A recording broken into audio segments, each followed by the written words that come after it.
Dans ma vision, c'est le plus beau métier du monde. Mais je suis complètement biaisé et je l'assume. Est-ce que justement, dans les personnes que tu as accompagnées, il y a une leçon de vie que tu as appris en coachant un de tes clients? J'ai eu la chance de descendre très bas.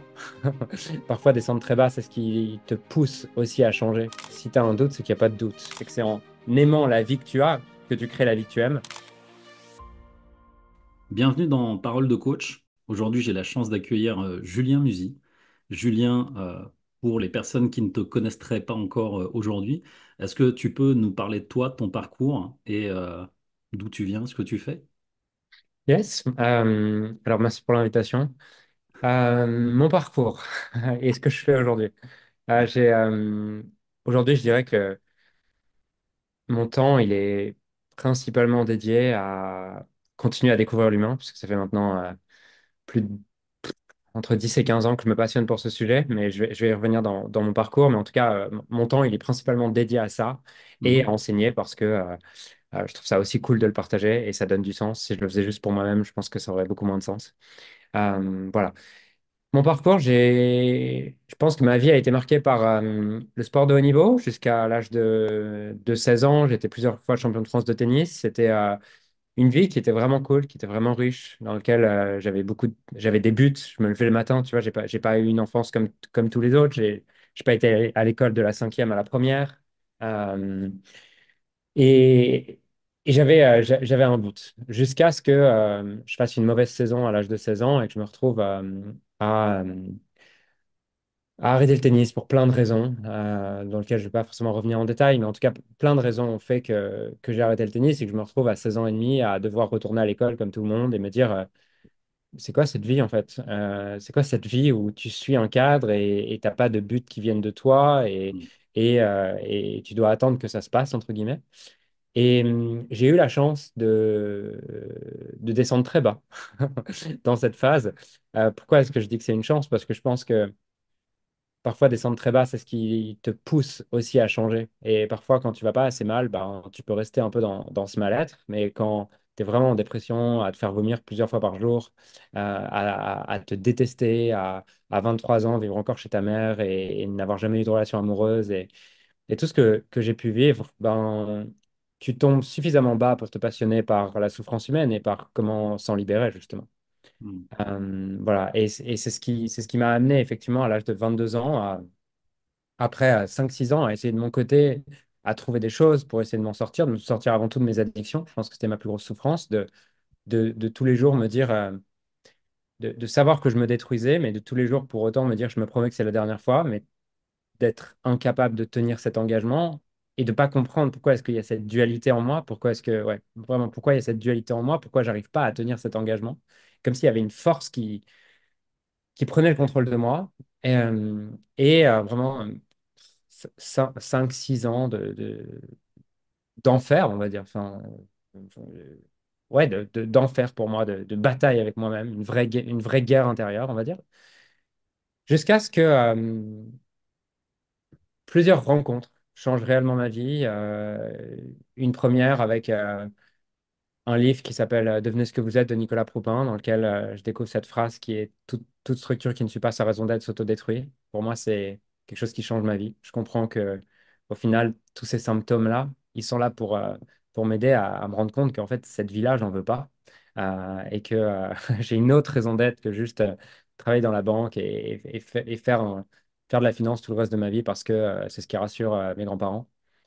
Euh, et ça change ma vie. Ça ouvre l'idée que c'est possible de vivre une vie différente, que c'est possible de faire des choses que j'aime. Ensuite, je rencontre David Laroche également, qui aura un impact sur moi, de me rendre compte que waouh, en fait, je peux accéder à de la gratitude pour ce que j'ai, même si ma vie, elle est difficile aujourd'hui, je peux avoir de la gratitude pour ça, et c'est en ayant de la gratitude pour ça que je crée une autre vie. Et c'est souvent un paradoxe qui est pas facile à entendre pour les gens, l'idée que, euh, en fait, oui, je veux bien ton concept de gratitude, mais j'en aurai plus tard, quand ma vie sera comme je voudrais qu'elle soit.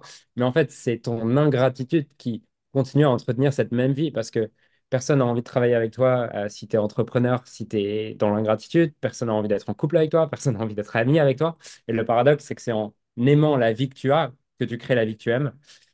Et je pense que ça, c'est vraiment une chose que David m'a apporté et qui a changé ma vie.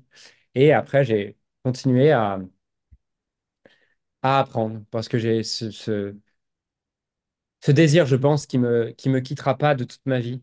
Maintenant, c'est une certitude de continuer à découvrir tout ce qui touche de près ou de loin à comment est-ce que on peut aider les humains, moi en premier et ensuite les autres, et comment on peut aider l'humanité à vivre moins de souffrance et vivre une vie remplie d'amour et d'inspiration. Voilà, et j'ai passé, on va dire, ces 10 dernières années à faire ça avec des hauts, des bas, des endroits qui semblent plus ou moins directs vers cette trajectoire ou indirects, ça dépend comment on le voit, mais en tout cas, différentes étapes qui m'ont fait aussi me faire connaître sur Internet avec des choses avec lesquelles que j'ai pu véhiculer, avec lesquelles je suis plus ou moins d'accord aujourd'hui, mais en Alors, tout cas, voilà, voilà un et certain chemin. ça tombe bien que tu abordes ce point-là, parce que du coup, en Ouais. fait, ça vient dans le parcours, finalement, tu vois, les débuts, les milieux, etc.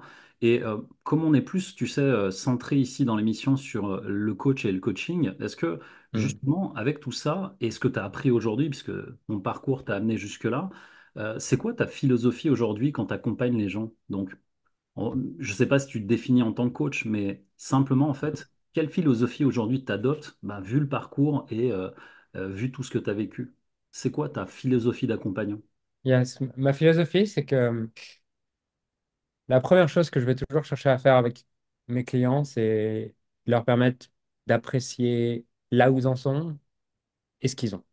Parce que pour moi, il n'y a que dans cet espace-là que tu peux accéder à une vision authentique, à quelque chose qui t'appartient vraiment, qui n'est pas une réaction, qui n'est pas une compensation à ce qui ne va pas et qui te remplira jamais.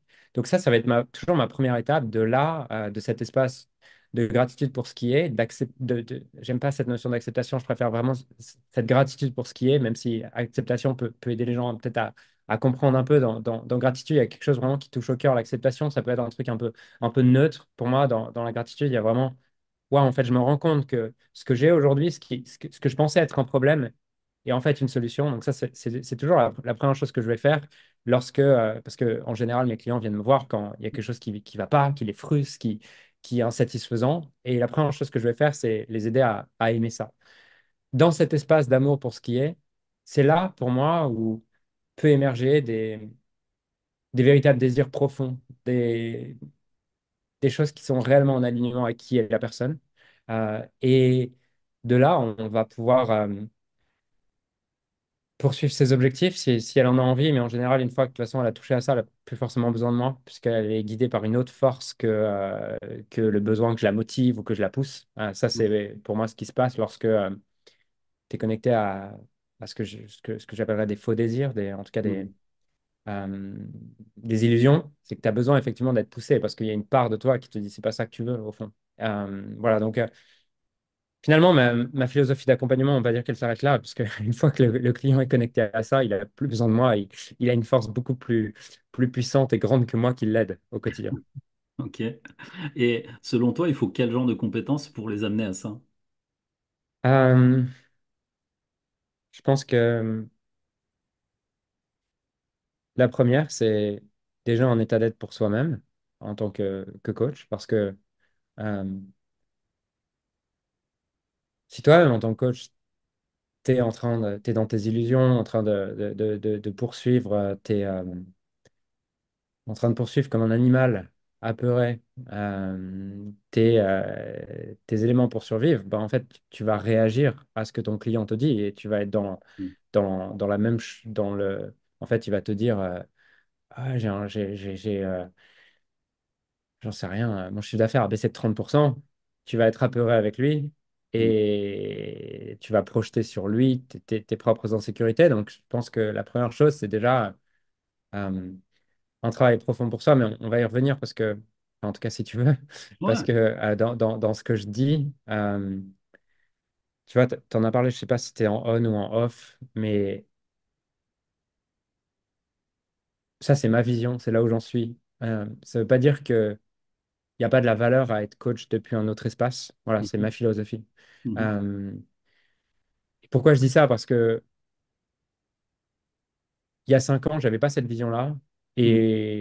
Et je pense que c'est limitant de croire que il faut être arrivé à un certain endroit pour commencer à coacher. Parce que je pense que c'est commencer à coacher aussi qui t'amène à un certain endroit. Donc, c'est un peu le chat qui se mord la queue, tu vois. Mhm. Voilà. Mais en tout cas, je pense que c'est un certain état d'être, un certain recul sur soi, un certain travail sur soi, premièrement, avant même d'avoir des outils, un savoir-faire. Je pense que c'est avant tout un savoir-être. Que le coaching, c'est avant tout une expérience, c'est pas quelque chose qu'on fait, c'est pas une stratégie qu'on met en place, c'est avant tout une expérience, c'est avant tout ce qu'on est, qu'on amène. Donc ça, c'est la première compétence, je dirais. Euh, et ensuite, je pense que chacun a ses chemins, ses outils. Euh, et ça, c'est libre à chacun. euh, avec quelle approche il a raisonné. Moi, enfin, je sais qu'il y a différentes approches qui ont fortement résonné avec moi, mais je pense que ça, c'est singulier à moi. Par contre, je pense que là où il y a un point commun qui, en tout cas, vers lequel c'est important de tendre en tant que coach, selon moi, c'est euh, cet état d'être où je suis capable de ne pas réagir avec mon client, mais au contraire d'être capable de l'aider à voir la perfection derrière ce qu'il vit, même si lui ne le voit pas aujourd'hui. Mm. Alors, moi, je te rejoins là-dessus parce que c'est une approche en fait qu'on nous apprend en tant que coach, c'est-à-dire à garder une certaine neutralité. Ouais.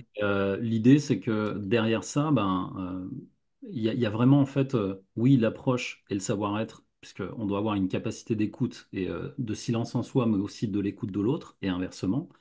Et là où je trouve ça intéressant, c'est que quand tu mêles plusieurs pratiques et plusieurs méthodes, ça te permet aussi de faire émerger tout ce qui n'est pas dit en fait et qui sont des objectifs cachés que la Mhm. personne veut en fait découvrir mais qu'elle n'arrive pas à voir en fait.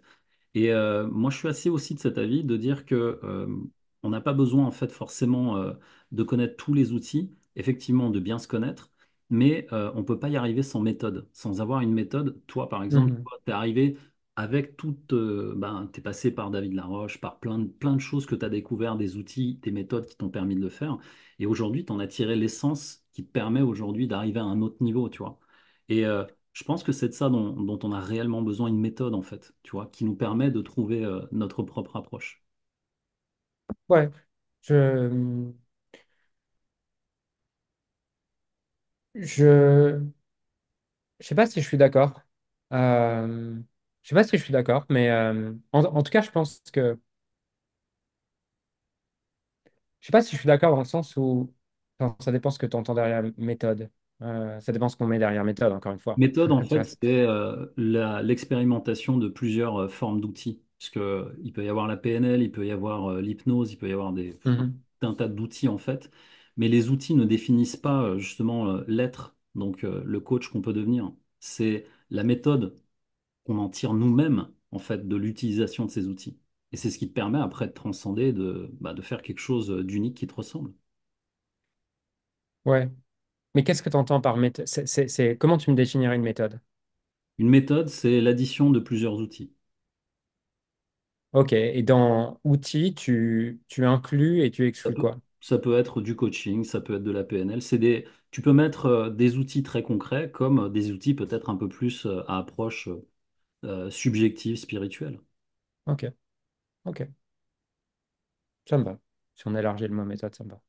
Écoute, ravi que ça taille. Alors, je continue sur une autre question. Est-ce que justement, dans les personnes que tu as accompagnées, est-ce que il y a une leçon de vie que tu as appris en coachant un de tes clients sur toi?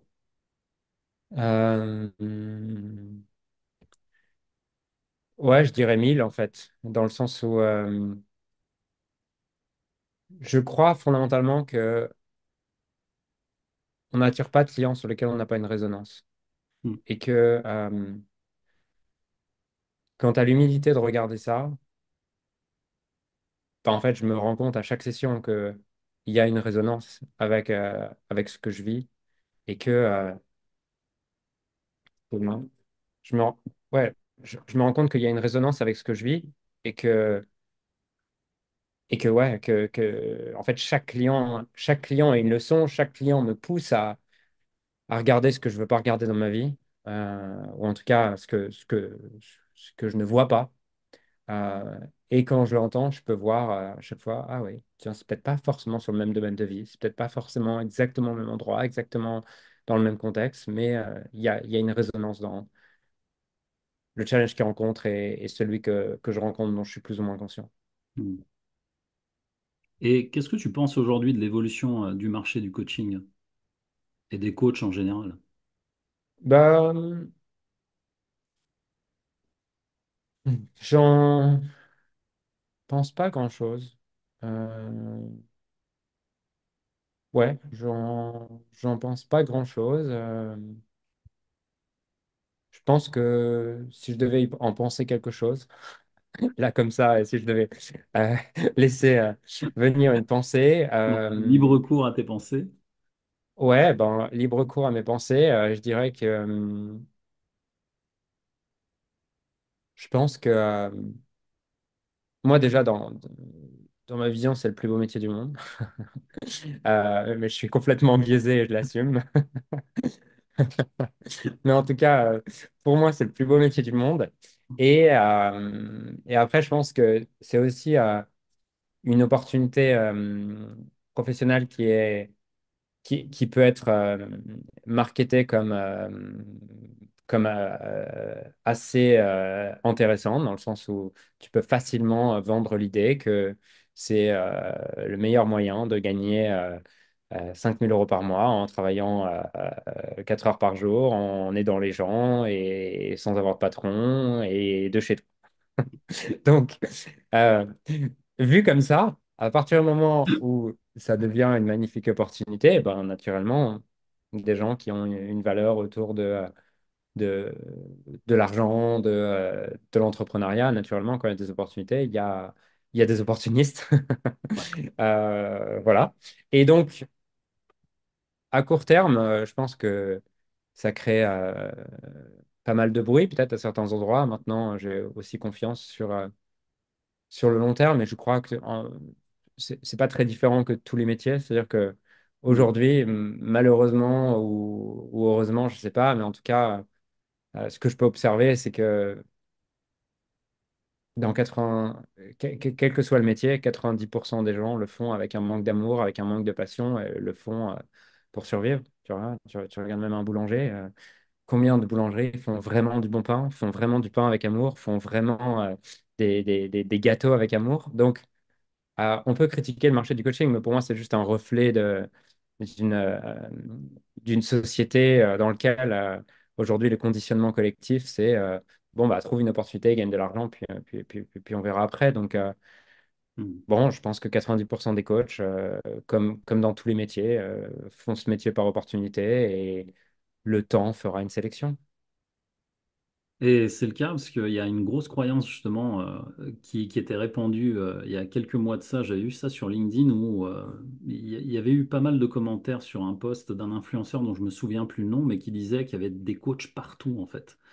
Et statistiquement, et par rapport comment dire, à ce qui se fait sur le marché, il y a à peu près 15 000 coachs certifiés en fait en activité et pour 77 000 psychologues en France.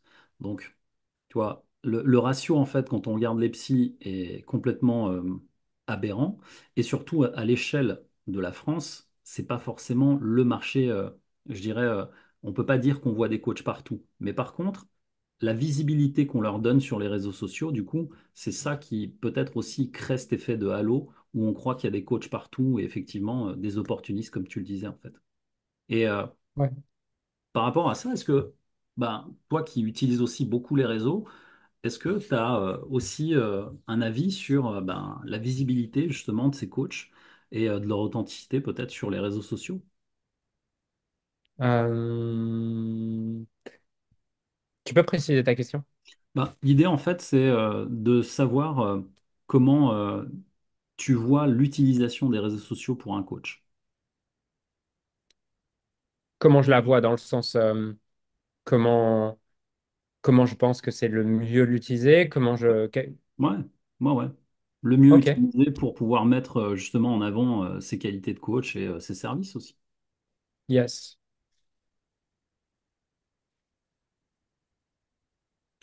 Euh, Moi, je pense que, tu sais, comme tout, je pense que les réseaux sont qu'un outil. Et j'avais une conversation avec avec une amie juste avant ce call et elle me demandait c'est quoi pour toi une vision saine de l'argent? Et je lui disais, bah, en fait, je pense qu'une vision saine de l'argent, c'est une vision dans laquelle t'as pas de, tu ne le t'as pas de ressentiment envers l'argent, mais t'as pas non plus un amour pour l'argent au point où ça devient ton guide et ça devient ton maître. T'as, t'as un amour pour l'outil qu'il est dans ta vie et pour l'outil qu'il est comme juste un moyen d'échange pour se réaliser, rien d'autre. Tu le remets à sa juste place. Et pour moi, c'est pareil avec les réseaux sociaux. Tu vois, on peut étendre le raisonnement au même endroit. C'est que les réseaux sociaux deviennent un problème à partir du moment où ça devient ton maître et où au final, tu le retournes contre toi, mais en fait, tu le retournes contre toi parce qu'il y a déjà euh, quelque chose en toi qui vient résonner avec ça. Et pour beaucoup, ben, les réseaux sociaux vont être une source de comparaison, une source de manque d'estime et une source de perte de connexion à soi où je me retrouve à ne pas savoir, être un peu perdu, avoir peur, ne pas savoir comment gagner de l'argent. Donc finalement, je me retrouve pour survivre à copier ce qui marche et être dans un truc où ça ne fait plus sens et je me bats tous les jours pour réussir à poster et pour réussir à vendre. Mais ça, dans le fond, réseau par réseau, la personne, elle aurait sûrement trouvé un autre moyen d'exprimer ce qu'il y a déjà au fond d'elle. Donc, je pense que les réseaux sont un merveilleux outil. Euh, et si on regarde, les réseaux sociaux sont juste un média. Donc, si tu as une certitude profonde dans ce que tu peux apporter, tu as hâte de proposer et de servir les autres, bon, bah, tant mieux, en fait. Tu vas utiliser les réseaux sociaux de cette manière. Ils vont juste être un média pour partager cet amour que tu as de servir et cette envie de servir. Si ce que tu as au fond de toi, c'est la peur que ton entreprise marche pas, euh, une insécurité de est-ce que tu es assez bon, est-ce que tu vas vraiment pouvoir aider les gens, bon, bah, les réseaux sociaux vont juste être un, un, un projecteur, en fait, de ce qui se trouve déjà dans ta conscience. Donc, moi, je suis vraiment partisan à tous les endroits, hein, de faire le travail sur sa conscience avant de blâmer l'outil, puisque les outils sont juste des écrans de ce qu'il y a dans notre conscience. Tu sais, c'est un peu comme tu vas au cinéma, puis tu te plains, tu te dis, putain, j'aime pas ce que je vois sur l'écran là. C'est pourri, il est pourri ce film. Ouais. Et tu essaies de te plaindre et tu vas même proche de l'écran, puis tu touches l'écran et puis tu te dis, putain, mais en plus ça ne change pas, sans voir qu'en fait, c'est juste le projecteur derrière qui produit ce film-là. Mm. Et le producteur, c'est ce qui se trouve dans ta conscience. Et Mm. à partir du moment où tu vois ça et tu comprends ça, tu peux réaliser que, waouh, en fait, si j'aime pas le film qui est en train de se produire, et Mm. ben, du coup, tant mieux, c'est une opportunité pour changer la source du film, qui est ce qui se joue dans ma conscience. Et c'est l'angle avec lequel j'ai envie de répondre à ta question sur les réseaux, tu vois, c'est que pour moi, les réseaux peuvent être un merveilleux miroir de ce qui se joue en moi, et ça peut être une opportunité de me découvrir, de me révéler et d'accéder à plus d'amour pour moi et pour les autres. Mm. Je garde cette réponse qui est merveilleuse et qui est très, très juste au bon endroit. Et pour le coup, qu'est-ce que tu dirais à tous ceux qui envisagent de se lancer dans le coaching comme carrière, justement? Ce serait quoi le conseil principal que tu pourrais leur donner, ou plusieurs, qui auraient envie de faire comme toi, justement, tu vois, de découvrir tout ça, en fait? Ouais.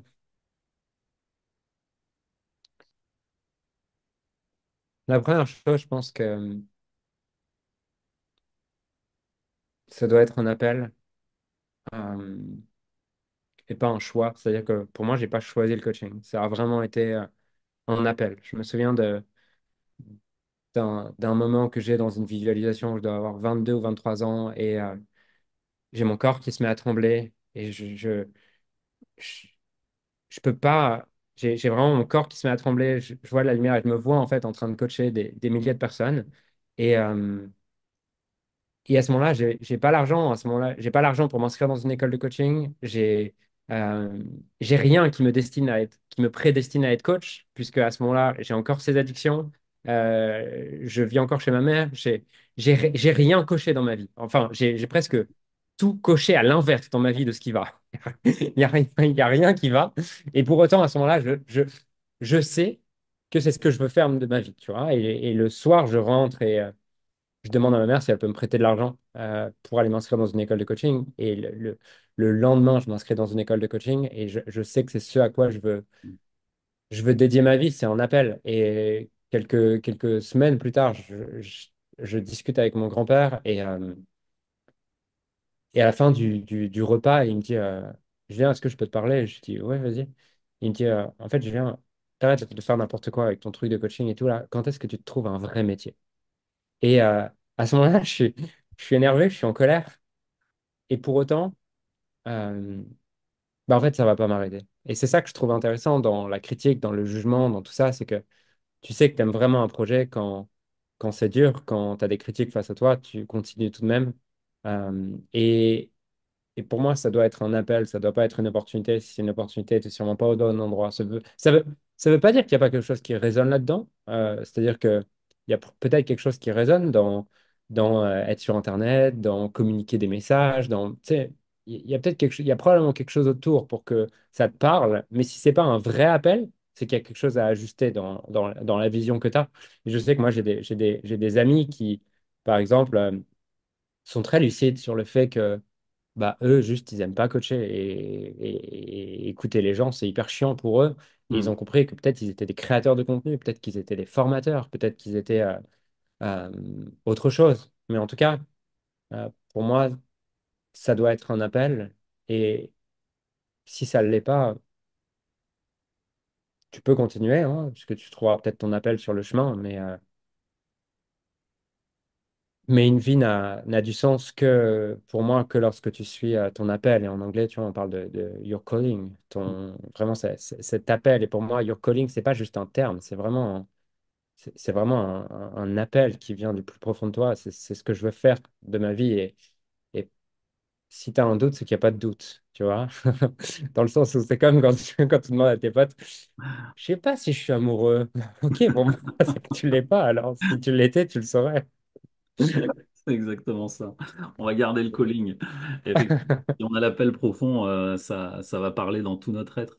Alors du coup, à l'ère de l'intelligence artificielle, comment tu vois l'avenir du coaching et dans les prochaines années? Est-ce que tu vois des perspectives en lien avec tout ce qu'on vit actuellement ou le coaching va rester tel qu'il est, peut-être évoluer?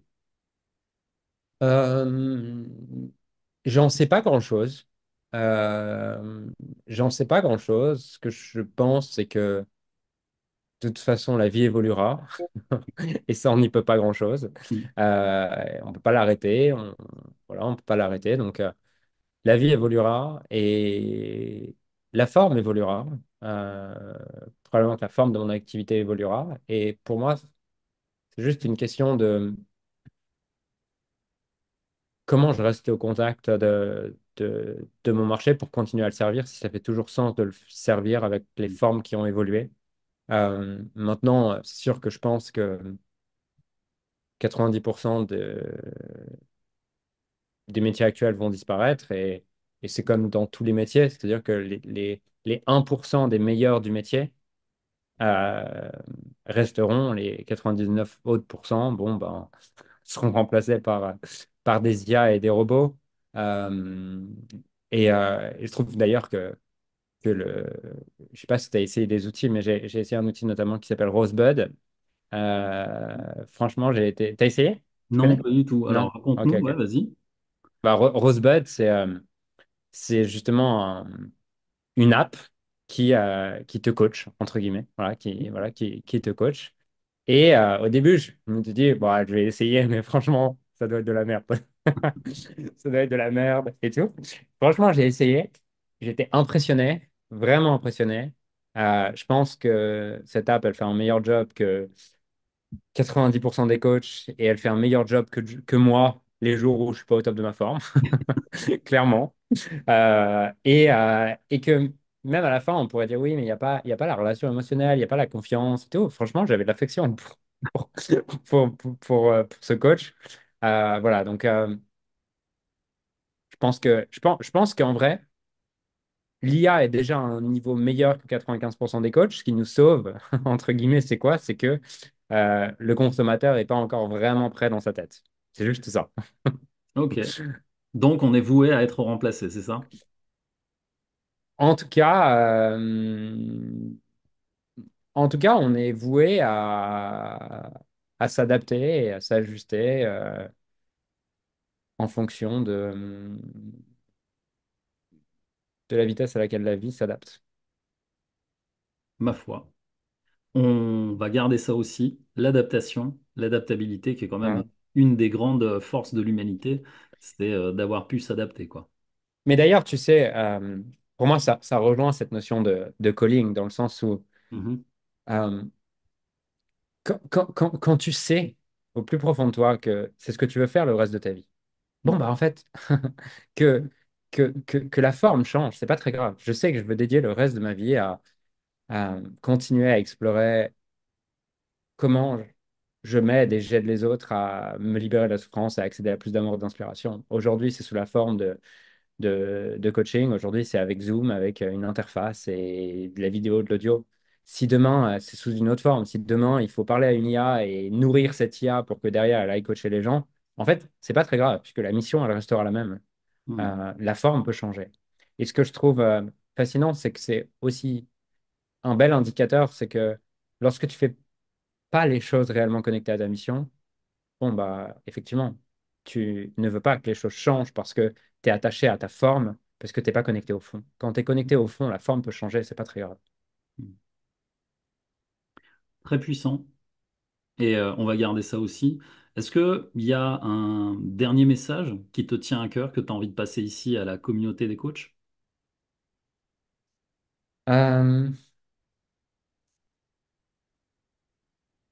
non, pas spécialement, mais juste ce matin en allant courir, je pensais à cette interview et je me disais que j'étais reconnaissant d'avoir l'opportunité de discuter avec vous, parce que enfin, avec toi et avec, parce que l'invitation venait de toi et Jérémy aussi, et je me disais, c'est beau ce que vous faites parce que je pense que il y a, c'est une nécessité pour les gens de trouver un moyen d'être payé pour faire ce qu'ils aiment et que je souhaite à tout le monde de pouvoir être payé pour faire ce qu'il aime parce que c'est la seule manière d'avoir une vie épanouie et c'est le plus grand service que tu peux te rendre à toi, que tu peux rendre aux autres, que tu peux rendre à tes proches, que tu peux rendre à tes enfants, que tu peux rendre à tes clients et, euh, et juste moi je souhaite à tout le monde d'être payé pour faire ce qu'ils aiment et je suis inspiré de pouvoir contribuer à ça et discuter avec toi et avec ce que vous faites parce que vous rendez aussi service. Écoute, merci pour le message. Il sera évidemment diffusé, on l'aura tous. Et puis, bah, merci, gratitude à toi aussi d'avoir partagé tout ce parcours inspirant et puis surtout toute cette maturité et cette beauté d'âme que tu nous transmets aujourd'hui, puisque c'est le fruit aussi de plusieurs années de travail sur toi. Donc, merci et beaucoup de gratitude que tu aies accepté l'invitation. Merci beaucoup. Euh, Est-ce que selon toi, ce sera la dernière question, tu verrais une autre personnalité comme toi qui est dans le monde du coaching et qui pourrait nous parler de coaching comme on l'a fait aujourd'hui? Ouais, ouais, la première personne qui me vient en tête, c'est David Laroche. Ouais, ok, Ouais. très bien. Bon, on va lui transmettre l'invitation, Yes. ce sera fait. Merci à toi, merci pour ton temps. Les amis, on se retrouve au prochain épisode de Parole de coach. Merci à tous.